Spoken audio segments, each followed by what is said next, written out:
Price Lord. Rehoboth prayer ഫെലോഷിപ്പിലുള്ള എല്ലാ ദൈവമക്കൾക്കും കർത്താവായ യേശുക്രിസ്തുവിൻ്റെ നാമത്തിൽ എൻ്റെ സ്നേഹവന്ദനം.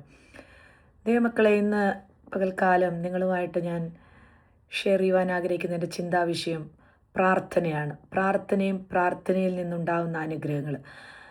അതിനാധാരമായി ഞാൻ എടുക്കുന്നൊരു വാക്യം യാക്കോബിൻ്റെ ലേഖനം 5:15. എന്നാൽ വിശ്വാസത്തോടു കൂടിയ പ്രാർത്ഥന ദീനക്കാരനെ രക്ഷിക്കും. എന്താണ് ദൈവമക്കളെ വിശ്വാസം? നമ്മൾക്കറിയാം, വളരെ വ്യക്തമായിട്ട് എബ്രായർ 11 എഴുതിയിട്ടുണ്ട്, വിശ്വാസം എന്നതോ ആശിക്കുന്നതിൻ്റെ ഉറപ്പും കാണാത്ത കാര്യങ്ങളുടെ നിശ്ചയമാകുന്നു. നമ്മൾ പ്രാർത്ഥിക്കുമ്പോൾ നമ്മുടെ പ്രാർത്ഥന എപ്പോഴും വിശ്വാസത്തോട് കൂടിയതായിരിക്കണം. നമ്മൾക്ക് ലഭിച്ചു എന്ന് നമ്മൾ വിശ്വസിച്ചുകൊണ്ടായിരിക്കണം നമ്മളുടെ പ്രാർത്ഥന. ഒരിക്കലും നമ്മൾ അവിശ്വാസത്തോടുകൂടെ, ഇല്ലെങ്കിൽ അത് ലഭിക്കുമോ ഇല്ലയോ എന്നുള്ള രീതിയിൽ കൂടെ പ്രാർത്ഥിക്കുകയാണെങ്കിൽ പലപ്പോഴും അതിന് മറുപടി ലഭിക്കുവാൻ ചിലപ്പം താമസിക്കും, ചിലപ്പം ലഭിച്ചെന്ന് വരികയില്ല. നമുക്കറിയാം, അതിന് എക്സാമ്പിളായിട്ട് ഞാൻ എടുക്കുവാൻ ആഗ്രഹിക്കുന്ന ഒരു വ്യക്തി ഏലിയാവിൻ്റെ പ്രാർത്ഥന. അവൻ്റെ വിശ്വാസത്തോടു കൂടിയ പ്രാർത്ഥനയാണ്. ഏലിയാവ് വിശ്വാസത്തോട് പ്രാർത്ഥിച്ചപ്പോൾ വർഷങ്ങൾ മഴ പെയ്യാതിരുന്നു. അതുപോലെ തന്നെ വീണ്ടും വിശ്വാസത്തോടെ 3.5 വർഷത്തിന് ശേഷം മഴയ്ക്ക് വേണ്ടി പ്രാർത്ഥിച്ചപ്പോൾ മഴ. ആ പ്രാർത്ഥനയെപ്പറ്റി നമ്മൾ മനസ്സിലാക്കുമ്പോൾ മുട്ടുമടക്കിയിരുന്ന് തൻ്റെ തല മുട്ടിൻ്റെ ഇടയിൽ വെച്ചുകൊണ്ട് ആ വിശ്വാസത്തോടെ ദൈവത്തോട് യാചിച്ചു. തൻ്റെ ബാല്യക്കാരനോട് ഇപ്രകാരം പറയുവാൻ ഇടയായിത്തീർന്നു. കാര്യം പ്രാർത്ഥിക്കുന്നത്. എന്തെങ്കിലും കാണും, അതിൻ്റെ ലക്ഷണങ്ങൾ കാണും, അടയാളങ്ങൾ ഉണ്ടാകും എന്നുള്ള ആ വിശ്വാസത്തോടു കൂടിയാണ് ഏലിയാവ് ബാല്യക്കാരനോട് പറയുന്നത്, നീ കടലിൻ്റെ സൈഡിലോട്ട് നോക്കുക, എന്തെങ്കിലും ലക്ഷണങ്ങൾ, എന്തെങ്കിലും അടയാളങ്ങൾ കാണുന്നുണ്ടോ എന്ന് പറയുമ്പോഴാണ് ബാല്യക്കാരൻ പറയുന്നത്, കൈപ്പത്തി പോലുള്ളൊരു മേഘം.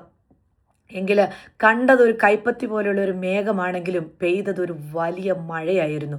നമ്മൾ ചിലപ്പോൾ ദൈവത്തോട് ചോദിക്കുന്നതൊക്കെ ചെറിയ ചെറിയ കാര്യങ്ങളായിരിക്കും, എങ്കിൽ കർത്താവ് നമ്മൾക്കത് അനുഗ്രഹിച്ച് തരുമ്പോൾ അല്പമായിട്ടല്ല, നമ്മൾക്ക് ധാരാളമായി അനുഗ്രഹിച്ച് തരുന്നതായിട്ട് നമുക്ക് പലപ്പോഴും മനസ്സിലാക്കുവാൻ കഴിയും.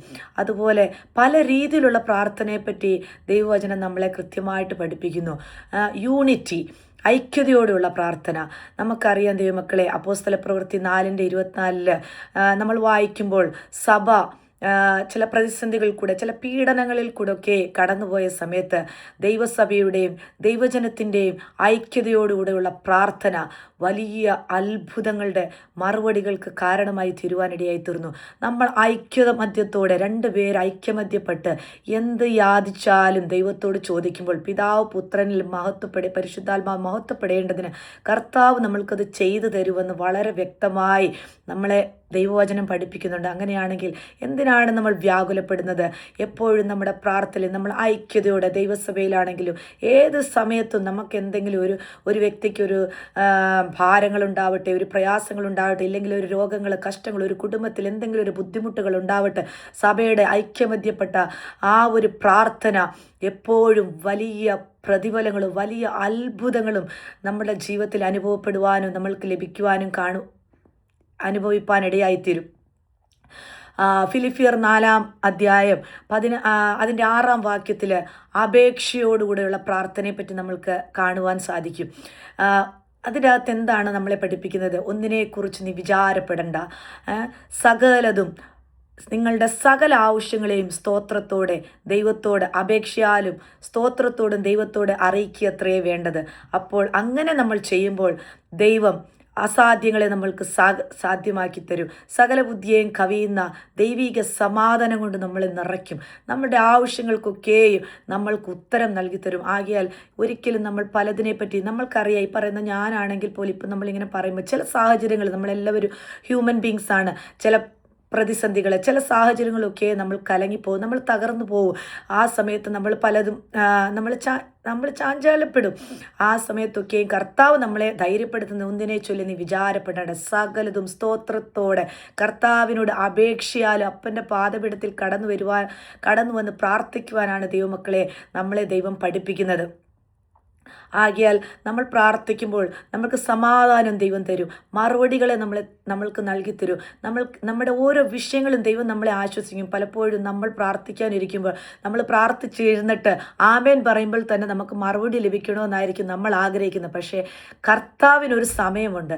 നമ്മളുടെ വിചാരങ്ങളല്ല കർത്താവിൻ്റെ വിചാരങ്ങൾ, നമ്മുടെ വഴികളല്ല കർത്താവിൻ്റെ വഴികൾ. എല്ലാത്തിനും ദൈവത്തിൻ്റെ പ്ലാനും പദ്ധതികളും ദൈവം ആഗ്രഹിക്കുന്ന സമയത്തിൽ ദൈവം നമുക്ക് നൽകി തരുമ്പോൾ കർത്താവ് തരുന്ന മറുപടികൾ ഏറ്റവും ശ്രേഷ്ഠകരമായിരിക്കും. അത് നമ്മൾ ചോദിച്ചതിലും നനച്ചതിലും അത്യന്തപരമായിട്ടായിരിക്കും ദൈവം നമ്മൾക്ക് തരുവാൻ പോകുന്നത്. നമ്മൾക്കറിയാം, നമ്മൾ പലരും യൂഷ്വലി പലയിടത്തും പറഞ്ഞ് നമ്മൾ കേട്ടിട്ടുള്ളതാണ്, കർത്താവുമായിട്ടുള്ള ഒരു ഫോൺ കോൾ ഫോൺ നമ്പർ എന്തുവാണ്? ജെറമ്യ 33:3, എന്നെ വിളിച്ചപേക്ഷിക്ക, ഞാൻ നിനക്ക് ഉത്തരമരുളും.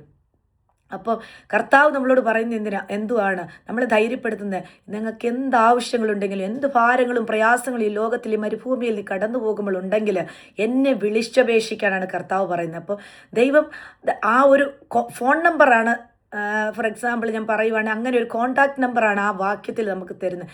ഏത് വിഷയങ്ങളും കർത്താവിനോട് ദൈവസന്നിധിയിൽ കൊണ്ടുവന്ന് ദൈവസന്നിധിയിലിരുന്ന് മുട്ടുമടക്കി കർത്താവിനോട് വിളിച്ചപേക്ഷിക്കാനാണ് പറയുന്നത്.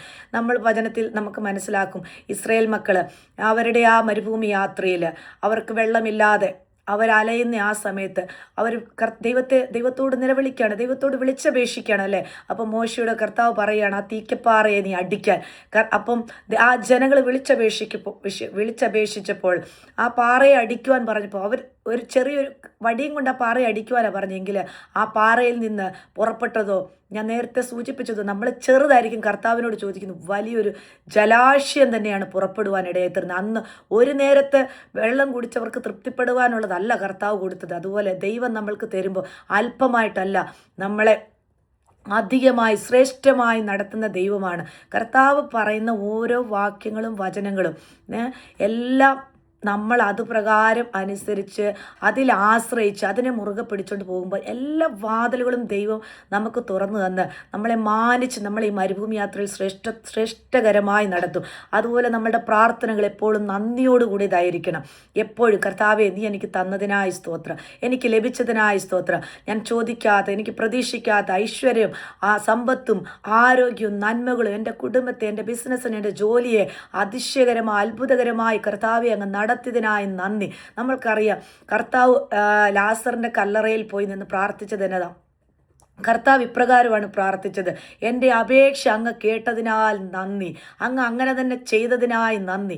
അപ്രകാരമാണ് ലാസറിൻ്റെ കല്ലറയിൽ നിന്ന് കർത്താവ് പ്രാർത്ഥിപ്പാനിടയായി തരുന്നത്. അതുകൊണ്ട് നമ്മുടെ ഓരോ കാര്യങ്ങളും നമ്മൾ അഡ്വാൻസ് ചെയ്ത് പ്രാർത്ഥിക്കുക. അങ്ങ് എനിക്ക് തന്നതിനായി സ്തോത്രം, എന്നെ നടത്തിയതിനായി സ്തോത്രം, ഈ മരുഭൂമിയിൽ ദൈവം എന്നെ ശ്രേഷ്ഠമായി നടത്തുന്നതിനായി സ്തോത്രം. എല്ലാ കാര്യങ്ങളും നമ്മൾ അങ്ങനെ നന്ദിയോടുകൂടെയുള്ള പ്രാർത്ഥനയായിരിക്കണം. ഇല്ലെങ്കിൽ കർത്താവ് നമ്മൾ പഠിക്കുമ്പോൾ നമുക്ക് മനസ്സിലാക്കുന്നുണ്ടല്ലോ വചനത്തിൽ, അനേകരെ കർത്താവ് സൗഖ്യമാക്കിയെങ്കിൽ എല്ലാവരും സൗഖ്യം പ്രാപിച്ച് കടന്നുപോയി. പിന്നീട് ആരും കർത്താവിൻ്റെ അടുത്തെങ്കിൽ ഒരുത്തൻ മാത്രം കടന്നു വന്നു. അപ്പോൾ കർത്താവ് ചോദിച്ചു, നിന്റെ കൂടെ സൗഖ്യമായ മറ്റുള്ളവരൊക്കെ എന്ത് ചെയ്യുന്നു? ആകയാൽ നമ്മൾ പലതും ദൈവസന്നിധിയിൽ പ്രാപിച്ചിട്ട് അനുഗ്രഹങ്ങൾ നമ്മൾ മേടിച്ചിട്ട് പിന്നീട് ദൈവത്തെ ഓർക്കാതെ ഒരിക്കലും പോവരുത്. അപ്പം കർത്താവ് അപ്രകാരം നമ്മൾ ആ സമയത്ത് നമ്മളോട് പറയും, ഇനി അധികം തിന്മയായത് ഭവിക്കാതിരിക്കാൻ വേണ്ടി സൂക്ഷിക്കാൻ. അതുകൊണ്ട് ദൈവം നമുക്ക് തരുന്ന നന്മകൾ എപ്പോഴും നമ്മൾ ദൈവസ്ഥലിൽ നന്ദിയുള്ളവരായി, എപ്പോഴും ദൈവത്തോട് നന്ദി പറഞ്ഞ് ജീവിക്കുന്നവരായി നമ്മൾക്ക് തീരണം.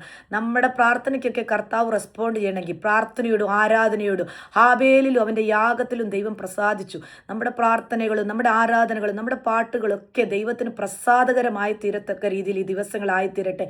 ആകയാൽ ദൈവമക്കളെ, എൻ്റെ വാക്കുകൾ ഞാനിവിടെ ചുരുക്കുകയാണ്. നമ്മുടെ ഓരോ ദിവസങ്ങളും നമ്മുടെ പ്രാർത്ഥനകൾ വിശ്വാസത്തോടു കൂടിയതും ഐക്യതയോടുകൂടിയതും അതുപോലെ തന്നെ അപേക്ഷയാലും നന്ദിയോടുകൂടിയ രീതിയിലും ആയിത്തീരുവാൻ ദൈവം ഈ മരുഭൂമി യാത്രയിൽ നമ്മളെ ഓരോരുത്തരെയും സഹായിക്കട്ടെ.